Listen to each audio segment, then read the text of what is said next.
এটা কর্মপন্থা ছিল যে মক্কার সকল প্রবেশদ্বারে ওরা ওদের লোক বসিয়ে রাখত, রাইখা মুহাম্মদ সাল্লামের বিরুদ্ধে তারা প্রচার করত।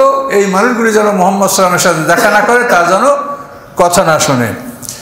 তো এই জন্য বলেছে ওয়াইজা কিলালাহুম, যখন তাদেরকে বলা হয়, কাদেরকে? এই মক্কার নেতারা যারা শহরের প্রতিটি রাস্তায় তারা বসে আছে মানুষকে ভুল বুঝাবার জন্য, তাদেরকে যখন জিজ্ঞাসা করা হয় যে তোমাদের রব কি নাযিল করেছে, মুহাম্মদ সাল্লাম কি দাবি করছে, কলু আসাতিরুল্লাহ বলেন, তারা বলে এই যে পূর্ববর্তীদের ইতিহাস, উনি কখনো আদমের ইতিহাস বলেন, মুসা আলাইহিস সালামের ইতিহাস বলেন, নূহ আলাইহিস সালামের ইতিহাস বলেন, এগুলো পূর্ববর্তীদের ইতিহাস।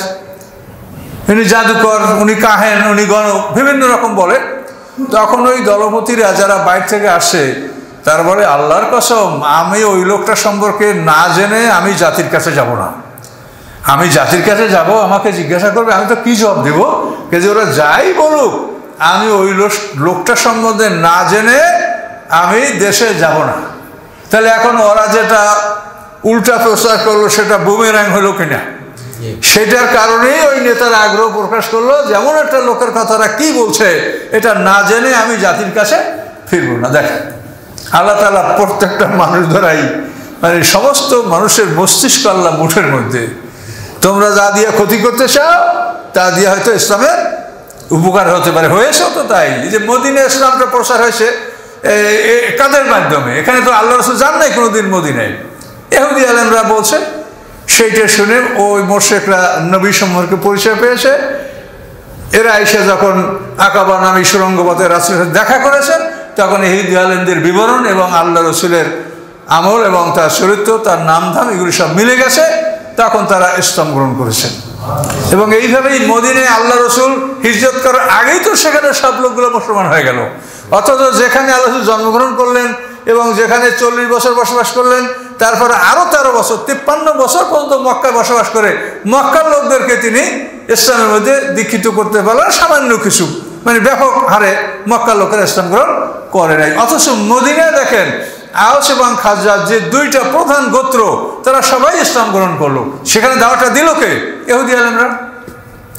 ইহুদি আলেমরা বলছে যে শেষ সময় নবী আসবে, সেই নবীর সাথে আমরা মিশে তোমাদের বিরুদ্ধে লড়াই করব, তোমাদের বাগ বাগিচা আমরা দখল করব। তাহলে ওরা বলছে আরে হায় রে হায় রে, ওটা নবী আসবে, কেমন নবী? তো ওরাই আবার জিজ্ঞাসা করে নবীর কথা শুনতো।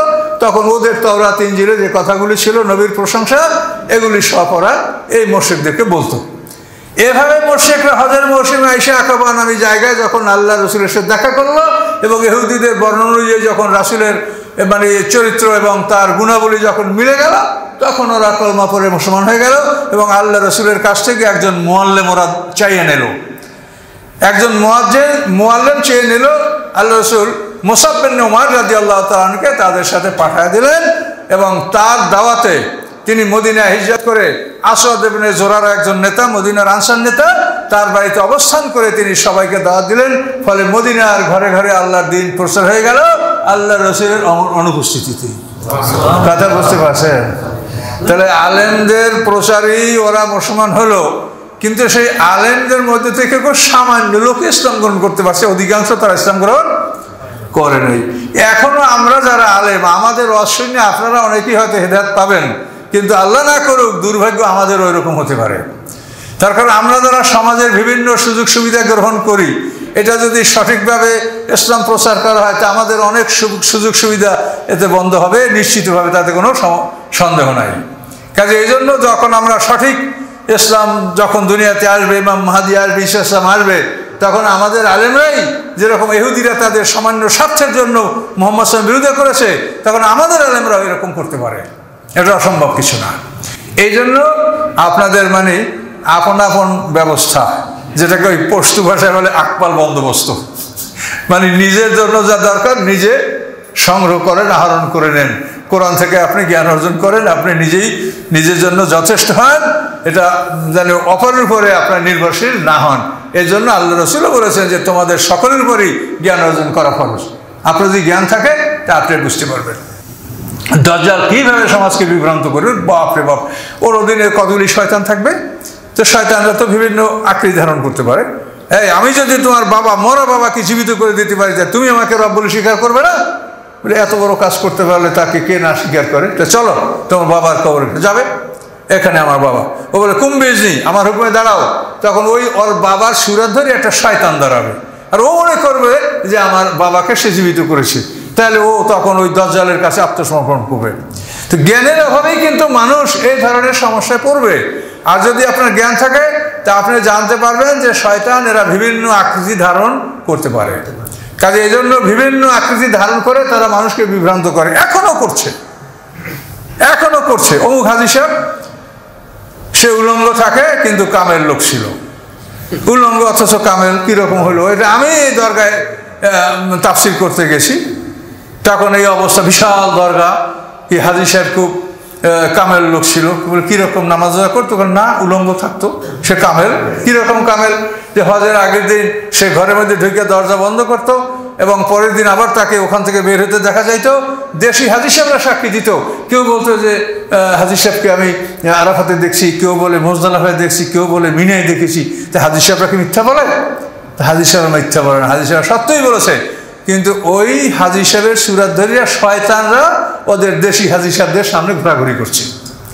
তখন শয়তানরা মনে করছে যে আমাদের সেই হাজী সাহেবই, কিন্তু আসলে উনি ওনার ঘরেই ছিল দরজা বন্ধ করে, ওনার সুরাত ধরে আকৃতি ধরিয়া শয়তান ওদের দেশি হাজীদের সামনে এভাবে ঘোরাফেরা করেছে। এখন এই ইলম যদি আপনার না থাকে তাহলে তো আপনি বিভ্রান্ত হবেন। এই জন্য আল্লাহ রসুল বলছে যে তোমরা নিজেরাই জ্ঞানী হও, সবাই নিজের যতটুকু জ্ঞান না হলে চলে না, অতটুকু জ্ঞান তোমরা অর্জন করো। জ্ঞান ছাড়া কোনো মানুষ সত্যকে উপলব্ধি করতে পারবে না, এবং দাজ্জালের ফিতনা এবং এই ফিতনা ভাষার থেকে মানুষ দূরতে পারবে না। এখন আমাদের অবস্থা হচ্ছে যে আমরা আলেম সমাজ, আমাদের মধ্যে লক্ষ লক্ষ বক্তা সাহেবরা আমরা আছি, কিন্তু আমাদের জ্ঞানের যথেষ্ট অভাব, আমরা অনেক সময় ভুল কথা বলি। কতগুলি বিষয় আছে যেগুলি প্রশ্ন, এমন প্রশ্ন যার উত্তর না দিলে সাধারণ মানুষরা বঞ্চিত হবে। আমার কাছে ঢাকা বিশ্ববিদ্যালয়ের একজন শিক্ষক, আমি বলবো না কে বাকে, তো উনি আমাকে প্রশ্ন করছে যে হুজুর, এক বক্তার এইমাত্র ইউটিউবে শুনলাম যে বাথরুমে উজু করলে হবে না, বাথরুমে বিসমিল্লাহ পড়া যাবে না, উজু হবে না, তাহলে এটা কেমন, এর মশলাটা কি? তো এখন দেখেন এখানে যে আমাদের জ্ঞানের অভাব। প্রথমে আপনি নিজের কথা ভাবেন, একটা মানুষ যখন মানে প্রস্রাব পায়খানার জন্য সে যায়, তখন তার শরীরটার বহির আবরণে যে প্রস্রাব পায়খানাটা মানে সংযুক্ত হয় বা লেগে থাকে, এটা থেকে কি মানুষ পবিত্র হয় না মানুষ অপবিত্র থাকে? এটার থেকে যদি মানুষ ধৌত করে, পেপার ব্যবহার করে, সাবান ব্যবহার করে, কুলুক ব্যবহার করে ধৌত করে মানুষ পবিত্র হয়, তাহলে আপনি মনে করেন যে আপনি যদি নিজে এইরকম চরম অপবিত্র হয়ে আবার ধৌত করার পর পবিত্র হয়ে গেলেন, তাহলে আপনার বাথরুমটা কি পরিমাণ অপবিত্র হয়েছে যে সেটা পবিত্র হবে না? তাহলে আপনার বাথরুমটা কতবার ধোয়া লাগবে পবিত্র হওয়ার জন্য? বাথরুমে তো ওই সমস্যা নাই। আমাদের সমস্যা এই 1 ইঞ্চির 10 ভাগের 1 ভাগ একটু নিচে গেলেই দেখবেন নাপাক সব বাইরে যাচ্ছে। 1 ইঞ্চি ভিতরে গেলে দেখবেন যে সব মলমূত্র একেবারে নাপাক। তো আমাদের থেকে নাপাক তো খুব দূরে না, সাধারণ একটা আবরণের ভিতরেই আমাদের নাপাক। তো এই নাপাক থাকার পর তো আমরা উজু গোসল করে আমরা যদি পাক হইতে পারি, তাহলে বাথরুমের আপনার প্যান কমেট যেখানে থাকে, আবার উজু জায়গা তো একই জায়গায় না, তাহলে বাথরুমে যেটা কি নাপাক? তাহলে বাথরুমে উজু হবে না। উজু যদি না হয় তাহলে বাথরুমে কি গোসল হবে? উজু যেমন পবিত্রতার জন্য, গোসল তো তার সহিত আরো জরুরি পবিত্রতার জন্য গোসল। উজু যদি না হয় তাহলে গোসল হবে? তাহলে মানুষরা কি রাস্তায় গোসল করবে নাকি, না মাঠে গোসল করবে?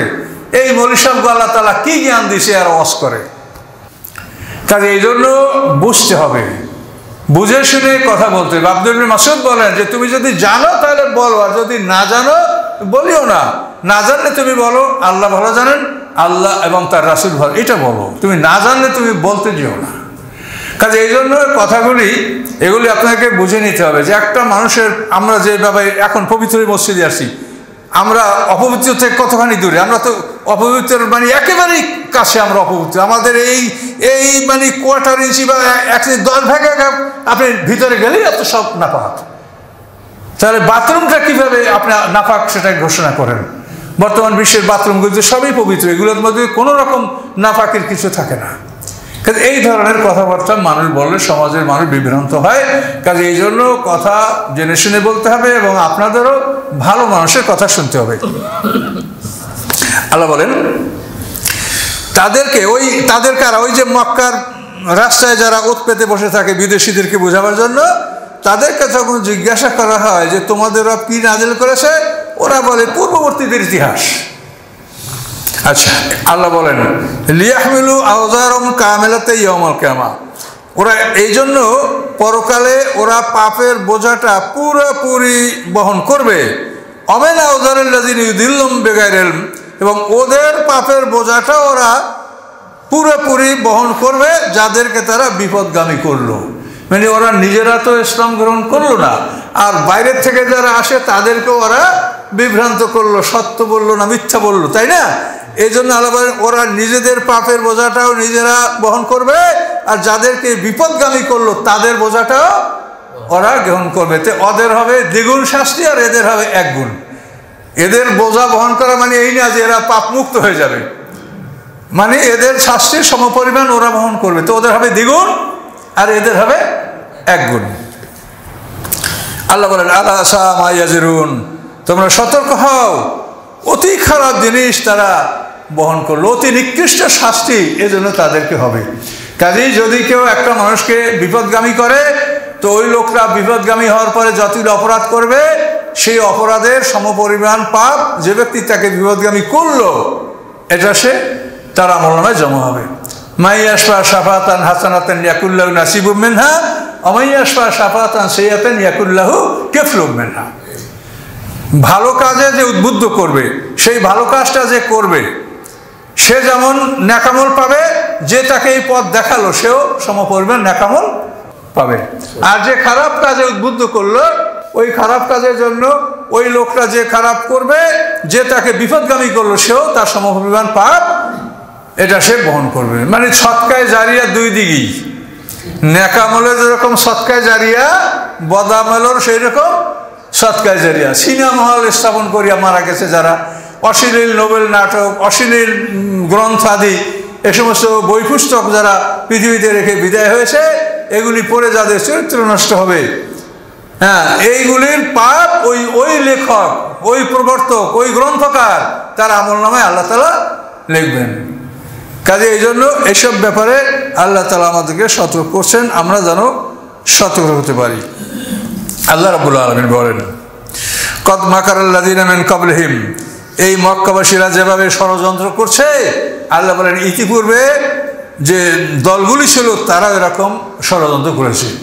শুআয়ব আলাইহিস সালামের জাতি সম্পর্কে এরকম কোরআনে বলা আছে যে তারা প্রত্যেকটা রাস্তায় বসে বসে মুসলমানদেরকে ধমকাতো এবং মানুষকে পয়গম্বরের কাছে যেতে দিত না। তাহলে এটা যেমন পূর্ববর্তী কাফেররা করেছে, মক্কার মুশরিকরাও সেটা করছে। এই জন্য আল্লাহ বলেন কদ মাকারাল্লাযিনা মিন ক্বাবলিহিম, তাদের পূর্ববর্তীরা এরকম ষড়যন্ত্র করেছে। ফাতামুল্লাহু বুনিয়ানুহুম মিনাল কাওয়াইদে, আল্লাহ তাআলা তাদের ভিত্তিমূলে আঘাত করেছেন, ফলে ছাদ তাদের মাথার উপরে পড়েছে। এই মসজিদটা ভিত্তির উপরে দাঁড়ানো আছে, আল্লাহ না করে ভিত্তিটা হটাইলেই তো ছাদটা মাথায় পড়বে। তো আল্লাহ বলেন যে তাদের ষড়যন্ত্রের যে মানে ফাউন্ডেশন, আল্লাহ বলে ওটাকে আমি হটাই দিয়েছি, তারপর ছাদ তাদের মাথার উপর হলে তারা সমূলে ধ্বংস হয়েছে। ওয়াতামুল আযাব মিন হাইসু লা ইয়াশউরুন, এবং এমনভাবে তাদের উপরে শাস্তি এসেছে যে শাস্তির কথা তারা কখনো কল্পনাও করতে পারে না যে এইভাবে তাদের উপরে শাস্তি আসবে। কাজে এই জন্য আল্লাহ বলেন যে অপরাধীরা যেখানে অবস্থান করে পাপ করছে, আমি তার ভিত্তিমূলে আঘাত করব এবং সাত তাদের উপরে ধসে পড়বে, পরে তারা সমূলে বিধ্বস্ত হবে। এই জন্য দিনের বিরুদ্ধে, ইসলামের বিরুদ্ধে প্রকাশ্যে বা গোপনে যদি কেউ ষড়যন্ত্র করে, সে আল্লাহ থেকে কখনোই এড়াতে পারবে না। হতে পারে যে আমরা অনেক মানুষ আছি যে নামাজ রোজা ঠিকই করছি, কিন্তু আল্লাহর দিনকে পছন্দ করছি না। তো এরকম মনোভাব যদি আল্লাহ আমাদের কারোর মধ্যে না রাখেন, আমরা সবাই হয়তো আমরা পারছি না, কিন্তু তারপর আমাদের মনোভাব থাকবে আল্লাহর দিনের পক্ষে। তো এটা থাকলে ইনশাল্লাহ আল্লাহ তাআলা আমাদের কৈফিয়ত ওজর এটা আল্লাহ কবুল করতে পারেন। আচ্ছা, তো এখানে শানে নজরে আরো একটা কথা বলা হয়েছে, নমরুদের কথা বলা হয়েছে। এই নমরুদ এতে ইব্রাহিম আলাইহিস সালামের জমানায় সারা পৃথিবীর বাদশা ছিল, বেবিলনে তার রাজধানী ছিল।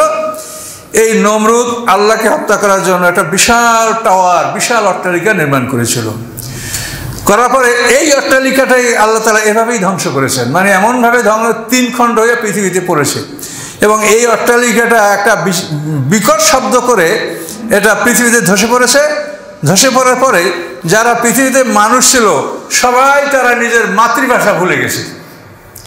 তারা যে ভাষায় কথা বলতো, এখন এই বিকট শব্দে তাদের মধ্যে যে এমন একটা বিভ্রান্তি, এখন মাতৃভাষা সবাই ভুলে গেছে। কেউ বলতে পারে না যে আমি এর আগে কি ভাষায় কথা বলছিলাম, মাতৃভাষা বলতে পারে না। এবং তাফসীরে বলা আছে যে এই মাতৃভাষা এর আগে সবাই ছিল সুরিয়ানি ভাষা। তো ওই নমরুদের টাওয়ার ধ্বংস হওয়ার পরে সবাই মাতৃভাষা ভুলে গিয়ে তারা নিজেদের ভাব প্রকাশ করার জন্য যা সম্ভব আঙ্গুল দিয়া, মুখ দিয়া, ইশারা দিয়া, দেখাইয়ে দিয়া, যেভাবে সম্ভব সেভাবেই তার মানে বক্তব্য সে পেশ করছে। এভাবেই তারা চলতে শুরু করছে। বলতে পারছে না এখন কি চাই, সেটা তো কোনো না কোনোভাবে তো বোঝাতে হবে। তো যে যেভাবে পারছে সে সেভাবেই তার মনোভাব প্রকাশ করে, তার জরুরত যা প্রয়োজন এটা সে মিটাবার চেষ্টা করছে। এইভাবে করে করে মানুষের ভাষা নানা ভাষায় রূপান্তরিত হয়েছে। এর আগে আদম আলাইহিস সালাম থেকে আরম্ভ করে এই নমরুদের যুগ পর্যন্ত সমগ্র পৃথিবীর ভাষা ছিল সুরিয়ানি। এবং এই নমরুদের অট্টালিকা, নমরুদের টাওয়ার ধ্বংস হওয়ার পরে মানুষ মাতৃভাষা ভুলে গেছে এবং বিভিন্ন ভাষায় মানুষ তার ভাব প্রকাশ করার চেষ্টা করেছে এবং এইভাবে বিভিন্ন ভাষার সৃষ্টি হয়েছে। আল্লাহ ভালো জানেন, তাফসীরে কথা লেখা আছে। আল্লাহ বলেন সুম্মা ইয়াউমাল কিয়ামাতি ইখজিহিম, দুনিয়াতে এভাবে তাদেরকে ধ্বংস করে শাস্তি দেওয়াই হলো। এরপরে কিয়ামতের দিন তাদেরকে আল্লাহ তাআলা অপমান করবেন, তাদেরকে অপমান করবেন। ওয়াকুলুনা এবং আল্লাহ তাআলা বলবেন আইনা শুরাকাইল্লাযিনা কুনতুম তুশাকুনা ফিহিম, আমার ওই অংশীদাররা কোথায়, যে অংশীদারদেরকে তোমরা নির্বাচন করে আমার সাথে তোমরা তর্ক বিতর্কে লিপ্ত হতে, যে আমাদের লাতুজ জামানাত এদেরকে আল্লাহর সাথে শরীক করতে হবে, এরাও আল্লাহর অংশীদার। তো তোমরা যে সমস্ত অংশীদার সাব্যস্ত করে আমার বিরোধিতা করতে, আমার সাথে তর্কে লিপ্ত হতে, তারা কোথায়, তাদেরকে ডাকো। ক্বালাল্লাযীনা উতুল ইলমা ইন্নাল খিজিয়াল ইয়াওমা সুআ আলাল কাফিরিন, অথবা যাদেরকে জ্ঞান দান করা হয়েছে যারা জ্ঞানী, তারা বলবে নিশ্চয়ই অপমান এবং নিকৃষ্ট শাস্তি কাফেরদের জন্য। কাজে পরকালে কাফেরদেরকে বিভিন্নভাবে অপমান করা হবে, বিভিন্নভাবে তাদের অপমান করা, প্রত্যেক জাতি উপস্থিত করে তারা যেই জিনিসের ইবাদত করে তাদেরকে সামনে আনা হবে, তোমরা এটার ইবাদত করতে, এখন তার কাছে মুক্তি চাও, তার কাছে আগুন থেকে মুক্তি চাও, জান্নাত চাও, দেখো সে কি করতে পারে। এভাবে সবার কাছে তাদের মানে মাবুদ যারা দুনিয়াতে যারা শিরক করছে বা মূর্তিগুলো পূজা করছে তাদেরকে হাজির করা হবে। তখন তারা অত্যন্ত লজ্জিত হবে যে তাদের ভগবান, তাদের মাবুদ যাদেরকে তারা দুনিয়ায় পূজা করত, তারা তাদের কোনোই উপকার করতে পারছে না এবং পারবে না। আল্লাযীনা তাতাওয়াফাউল মালায়েকাতু যালিমি আনফুসিহিম ফালকাউস সালামা মা কুননা না'মালু মিন সু, ফেরেশতারা যাদের প্রাণ সংহার করবে জালিমি আনফুসিহিম, এমন অবস্থায় যে তারা নিজের উপরে জুলুম করেছে, আল্লাহর প্রতি আত্মসমর্পণ করে নাই। ফালকাউস সালামা, সেদিন তারা আত্মসমর্পণ করবে এবং বলবে মা কুননা না'মালু মিন সু, আমরা কোনো অপরাধ করি নাই, মিথ্যা বলবে আল্লাহর সামনে। বালা, তখন আল্লাহ হ্যাঁ ইন্নাল্লাহ আলিমুম বিমা কুনতুম তা'মালুন, তোমরা যা কিছু করতেছিলে আল্লাহ সব কিছু সম্পর্কে অবগত আছেন। মিথ্যা বললে হবে?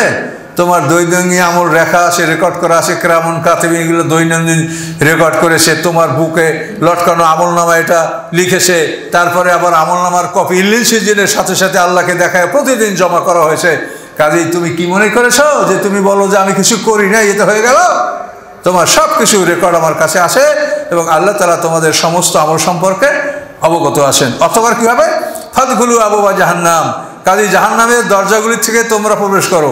অর্থাৎ 7টা দোজখ, কোন দিকে কোনটা যাবে, যেটা যাবে সেইটাই সে ঢুকবে। ফাদখুলু আবওয়াবা জাহান্নাম, মানে সমস্ত অপরাধীদেরকে মোট 7টা ভাগে ভাগ করে 7টা দোজখে তাদেরকে ঢুকানো হবে। আর জান্নাতীদেরকে 7টা গ্রেডে ভাগ করে 8টা গ্রেডে ভাগ করে জান্নাতীদেরকে 8টা জান্নাতে তাদেরকে প্রবেশ করানো হবে। এবং এটা সম্পূর্ণ মানে প্রত্যেকের জান্নাত জাহান্নাম এটা একেবারে তার নিজের উপার্জন, এটা অন্য কারো কিছু তার মধ্যে নাই। আপনি যা উপার্জন করে পাঠাবেন, যদি জান্নাতের আমল তো জান্নাত তৈরি হবে, জাহান্নামের আমল পাঠালে জাহান্নাম তৈরি হবে। অকুল্লু আমরে মুস্তাকের, আল্লাহ বলেন প্রত্যেকটি কাজ তার কর্তার জন্য স্থান তৈরি করে।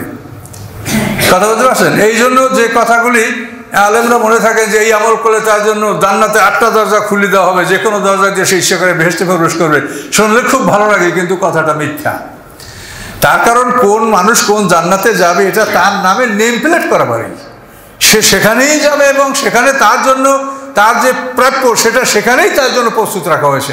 এবং সে বাড়ির কাছে গেলেই সে জানতে পারবে, চিনতে পারবে যেটা আমার বাড়ি। কাজে 8টা দরজা খুলে দেবে, সে মানে আমার ঘরে ঢুকবে না, আপনার ঘরে ঢুকবে না, কে কার বাড়িতে ঢুকবে, এটা হইহুল্লোড় হবে নাকি? কাজে এই জন্য এই ধরনের কথা ঠিক না, কথা বলতে হবে যেটা কোরআনে আছে তাই। আচ্ছা, তো ফাদখুলু আবাবা জাহান্নাম খালিদিনা ফিহা ফাবিসা মাসওয়াল মুতাকাব্বিরিন, কত নিকৃষ্ট অহংকারকারীদের এই ঠিকানা। অর্থাৎ আল্লাহর প্রতি আত্মসমর্পণ না করাটা, এটা আল্লাহ সম্পূর্ণ বলেছেন, একই কথা বলেছে যে অহংকার। এই অহংকারের কারণেই মানুষ মাথা নত করে না যে আমি ছোট হব। এই যে ফেরাউনের কথাটা, ফেরাউন তো ঈমান আনতে চাইছিল। ফেরাউন বলছিল যে মুসা আর হারুন আলাইহিস সালামের কাছে যে তোমাদের কথা তো ভালোই, যে আমার মুসলমান হলে ঈমান আনলে আমার দুনিয়ার রাজত্ব আমার থাকবে আর মরার পরে জান্নাত পাবে, এটা তো ভালো, কোনো ক্ষতি কিছু না, আমার রাজত্ব যাবে না মোমেন হলে। তাহলে আমি একটু হামানের কাছে জিজ্ঞাসা করি। হামান আমার উচিত, তার কাছে জিজ্ঞাসা না করে আমি কোনো কাজ করি না। হামানের কাছে জিজ্ঞাসা করে, এখন হামান বলে দেখেন আপনাকে সবাই রব বলে মানে, এখন আপনি সবাই রব, এখন এই রবগিরি ছেড়ে দিয়ে যদি আপনি গোলাম হইতে চান সেটা আপনার ব্যাপার। তখনই ফেরাউনের মধ্যে অহংকার জেগে উঠল এবং সে বলল আনা রব্বুকুমুল আ'লা।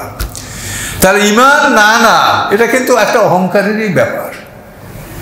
কাজে এই অহংকার আল্লাহ তাআলা বলছেন যে খবরদার এই অহংকারীদেরকে অতি নিকৃষ্ট ঠিকানায় তাদেরকে স্থান দেওয়া হবে। তো আউযু বিল্লাহি মিনাশ শাইতানির রাজিম। ওয়াকিলা লিল্লাযিনা ইত্তাকাউ মাযা আনজালা রাব্বুকুম ক্বালু খাইরা লিল্লাযিনা হাসানু ফি হাযিহিদ দুনিয়া হাসানা ওয়ালা দারুল আখিরাতি খায়রুন ওয়ালা নি'মা দারুল মুত্তাকিন। মুমিনদেরকে মুশরিকরা জিজ্ঞাসা করে তোমাদের রব কি অবতীর্ণ করেছেন, কি নাজিল করেছেন?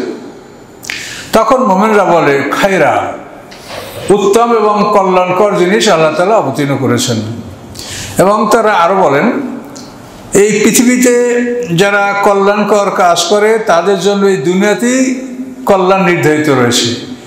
এরপরে ওয়ালা দারুল আখিরাতু খায়রুন, পরকালের ঘর, পরকালের আবাসস্থান তাদের জন্য অতি উত্তম। ওয়ালা নি'মা দারুল মুত্তাকিন, কতই সুন্দর মুত্তাকিনদের এই বাসস্থান, কতই সুন্দর, এর কোনো সৌন্দর্য বর্ণনা করার ভাষা আমাদের নাই। সোনারি চৌপারির দ্বারা ভিতরের ও মেশকো আম্বরের গাঁথনি এ দিয়া বহুতল বিশিষ্ট অট্টালিকা আপনাদের তৈরি করা আছে এবং প্রত্যেকটা মানুষের 2টা জান্নাত বরাদ্দ।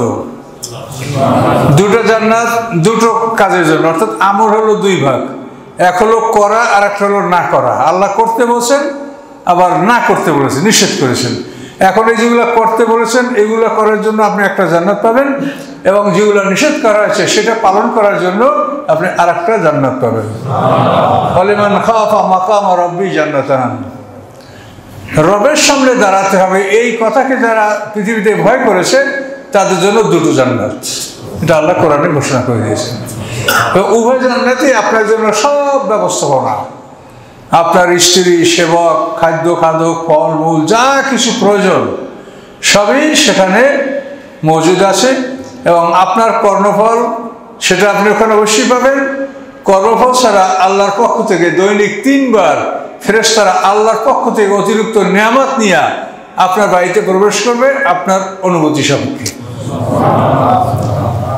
কাজে এই পৃথিবীতে কল্যাণকর কাজ যারা করবে তার জন্য দুনিয়াতেও কল্যাণ রয়েছে।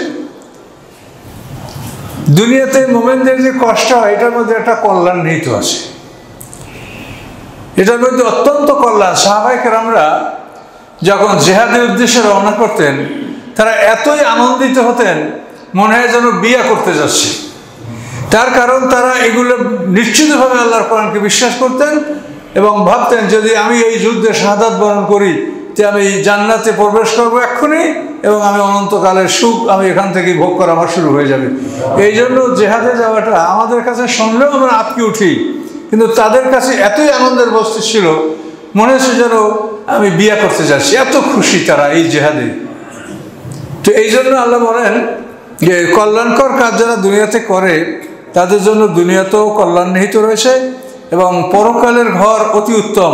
কতই সুন্দর মুত্তাকিনদের সেই বাসস্থান, দারুল মুত্তাকিন। সেই বাসস্থানটা কি এটা আল্লাহ বর্ণনা করেছেন, জান্নাত আদন, এডেন গার্ডেন, মানে চিরস্থায়ী বাগান, বেহেশত। ইয়াদখুলুনা, সেখানে তারা প্রবেশ করবে। তাজিমিন তাহতিল আনহার, সেই জান্নাতের তলদেশ থেকে নহর প্রবাহিত। লাহুম ফিহা মা ইয়াশাউন, তাদের জন্য ওখানে রয়েছে যা তারা চাবে তা সব কিছু। কাযালিকা ইয়াজজিলুল মুত্তাকিন, এভাবে আল্লাহ তাআলা মুত্তাকিনদেরকে পুরস্কার দান করে থাকেন। তাহলে জান্নাত অনন্তকালের জন্য জান্নাত। তার কারণ প্রত্যেকটা মানুষই বাগানের মধ্যে বাড়িঘর করা এবং বাড়ির পাশে বাগান থাকা, ফলমূলের গাছপালা থাকা, এটা কিন্তু প্রত্যেকটা মানুষেরই শখ। আর বিশেষ করে যে দেশে কোরআন নাযিল হয়েছে সে দেশের মানুষের তো বাগান নাই, তাদের এই শখটা আরও বেশি। এই জন্যই আমাদের পরকালের বাসস্থানকে আল্লাহ জান্নাত, বাগান, এই বাগান হিসেবে এটা আল্লাহ এটার নামকরণ করেছেন। এবং সেখানে ওই জান্নাতের নিশ্চিতই নহরগুলো প্রবাহিত হবে, অথবা তাহাত মানে অধীনস্থ, অর্থাৎ নহরগুলি আপনার অধীনস্থ থাকবে। আপনি মনে করবেন যে এখন আমার একটা নহর প্রয়োজন, আপনি ইশারা করবেন একটা নহর হয়ে যাবে, প্রবাহমান নহর। আপনি সেখানে সুইমিং পুল, ঝর্ণা, আপনি যা চান তাই হবে। যখন আপনার একটা প্রয়োজন সেরে গেল আপনি ইশারা করবেন, ওটা আবার মানে ফিল হয়ে যাবে, এসকাভেট হবে, আবার ফিল হয়ে যাবে, ফিলিং হয়ে যাবে। এভাবে আপনার অধীনের ছিঁড়ে থাকবে, তাহাত মানে অধীনস্থ। তো আল্লাহ বলেন উদখুলুল জান্নাতা বিমা কুনতুম তা'মালুন, তোমরা ওই জান্নাতে প্রবেশ করো এজন্য যে তোমরা জান্নাতের আমল করেছো, এটার জন্য তোমরা কাজ করেছো। ওয়া কাযালিকা ইয়াজজিলুল মুত্তাকিন, আল্লাহ তাআলা এভাবে মুত্তাকিনদেরকে পুরস্কার দান করে থাকেন। মুত্তাকিন যারা আল্লাহকে ভয় করেছে। মুত্তাকিন কাকে বলে এটা আপনি সূরা বাকারায় পড়েছেন। 5টা গুণের অধিকারী যারা তারা মুত্তাকিন। গায়বে বিশ্বাস করা, সালাত কায়েম করা, তারপর সম্পদ আল্লাহর পথে ব্যয় করা, সমস্ত আসমানি কিতাবেরও বিশ্বাস করা, পরকালে বিশ্বাস করা। এই 5টা গুণের অধিকারী যারা তারা হবে মুত্তাকিন। কিন্তু আমরা মুত্তাকিন হই জামা কাপড় পরিয়া। এই বিশ্বাসগুলো আমাদের মধ্যে আছে কিনা এর খবর আমাদের নয়। আমরা পোশাক পরলেই মুত্তাকিন। পোশাক পরা খারাপ কিছু না, কিন্তু আপনি বিল্ডিং করে রং করেন, এটা হলো বাস্তব। আর যদি মাটির ঘরে রং করেন তো বর্ষার পানি লাগলে খুবই বিশ্রী আকার ধারণ করবে। এই জন্য আপনি বিল্ডিং করেন তারপর রং করেন, আপনি নিজে ভিতর ঠিক করেন, উপরে রং দেন, এটা ভালো। কিন্তু উপরে রং ভিতরে কাদা, এটা তো হতে পারে না। তো মুত্তাকিন বুঝতে পারছেন 5টা গুণ। গায়বে বিশ্বাস করবে, সালাত কায়েম করবে, সম্পদ আল্লাহর পথে ব্যয় করবে, আর সমস্ত আসমানি কিতাবে বিশ্বাস করবে। যে কোরআন যেরকম আসমানি কিতাব, তাওরাত, জবুর, ইনজিল এগুলো আসমানি কিতাব। কোরআন দ্বারা আমাদের উম্মতে মুহাম্মাদীর বিচার হবে, অন্যান্য উম্মতের বিচার হবে তাদের আসমানি কিতাবগুলি দ্বারা। এবং আসমানি কিতাব ছাড়া বিচারের টেবিলে, হাসরের ময়দানে কোনো কিতাব আল্লাহর বিচারের মঞ্চে যাবে না। এই জন্য আসমানি কিতাবকে আপনাকে ভালো করে বোঝার চেষ্টা করতে হবে। অন্যান্যগুলি পড়বেন যেরকম একটা মেইন বুক, টেক্সট বুক বোঝার জন্য আপনারা ওগুলো নোট পড়েন, তো অন্যান্য বই পড়ার উদ্দেশ্য থাকবে যে এর মাধ্যমে আমি কোরআনের কথাগুলি বোঝার চেষ্টা করব। আল্লাযীনা তাতাওয়াফাহুল মালায়েকাতু তাইয়্যিবিন,